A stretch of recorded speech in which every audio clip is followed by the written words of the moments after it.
if we want inclusive and diverse workforces, we really can't afford to not support parents and carers. Caring cuts through all protected characteristics and is incredibly important to creating a diverse workforce. The research findings are really interesting. They obviously are quite negative and show that there is a lot of work to be done within the industry, particularly post-pandemic, to bring things back on a level, but I think it's really positive that the research has been done, it's going to be published, and it's opening up some really interesting and hopefully impactful conversations and bringing these issues to the forefront of industry discussion. The figures are staggering. In a way, it's not surprising because a lot of the data that, like PiPA always provides ongoing data, so we're always inside of this conversation and we're in the reality of it. But I think seeing the actual figures, it feels a bit daunting and slightly grim, to be honest. The findings are sadly perhaps not surprising and confirm much of what we already know about the impact on freelancers in dance. But nevertheless, they're quite sobering and concerning, and really make it very clear that there's still a lot that needs to be done to better support freelancers working in dance. I think we try to always remember that every freelancer is an individual. I think you've got to be cautious about ruling out blanket policies and thinking that you can now pat yourself on the back for a job well done. So one of the things that we always try to do as a company is to really get to know the people we're working with and encourage them to see that we have a culture where we really value the work-life balance, and it's not just something that we hold in reserve for core members of the team. At Royal Opera House, we are fostering the culture of understanding and supporting parents and carers.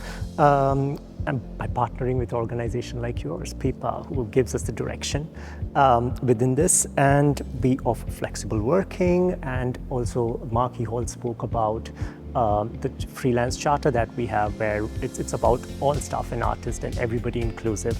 As a disabled-led organisation, a lot of the things that we already do for access, or the decisions that we make to make things more accessible, can also apply for parents and carers. So we try to design, tech weeks and rehearsal schedules flexibly around the people that we know that we're working with.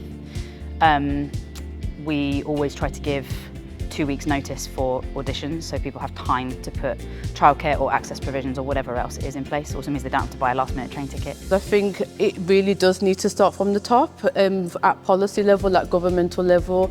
We're looking at ways we fund organisations now to support artists and freelancers with parent and carer responsibilities.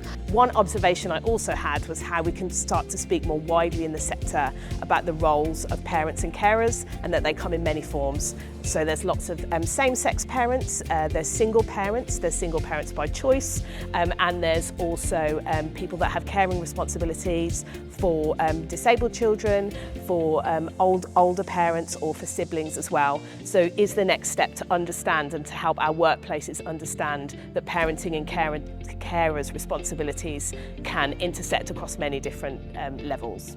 It would have been wonderful to see the dial move more. It's nice to see that there are some changes, particularly around what organisations are doing for their staff and supporting their workforce, but it just presents a massive challenge for us to rise to, I think. So it's important to not feel overwhelmed by what we've seen today, and to take that data and react to it and support PiPA to do more to change those statistics. So the next time we all meet, we have a lot more to celebrate.